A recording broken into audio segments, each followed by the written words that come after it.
তোমাকে আসামে জিজ্ঞেস তো করলাম দাদা অনেকেটা পে করে দিল, তুমি বলে পে করা হয়নি। হ্যাঁ দেখো ভদ্র ব্যবহার রাখলো, কেন বলবো না, চলো আমরা দিয়ে দেবো।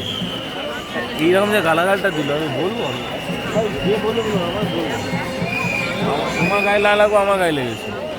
তোকে বলেছে তো, সেটা গায়ে লাগারই কথা। আর যদি আমাদের তোমার বলতো তোমার গায়ে লাগবে, ও কীভাবে বলো তো? আমার ঠিকই বলেছে, ওর কোনো প্রতিবাদ নয়, ওদের বলবো। যাবো, যাওয়ার সময় আমি তো ভাই বলবোই, দিদি ভাই আমরা যাওয়ার খেলা সময় বলে আসতাম না যাবো। দিদি ভাই। যদি এ হতো, বেরিয়ে যাওয়ার অনেক রাস্তা ছিল। আমাদের বাবা দই করে অলমোস্ট বেরিয়ে যাওয়ার অনেক রাস্তা ছিল, আমরা বেরোতে পারতাম। আপনি আমায় ধরতেও পারতেন না।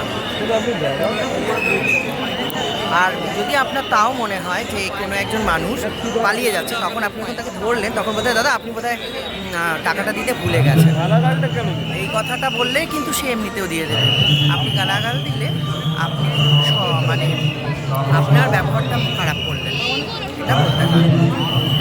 But আমি ওখানে গিয়ে বলবো যে হ্যাঁ, দোষটা ওর সুযোগ আপনাকে দিয়েছে, তাই আপনি আপনার স্বরূপটা দেখাতে পারলেন। আমি বলবো গিয়ে যেটুকুন আমার বলার কথা। কি দোষ? আমি জানি তুমি হয়তো আমাদের মিস্টেক হয়েছে, হয়তো মিস্টেক হয়েছে। সমস্যা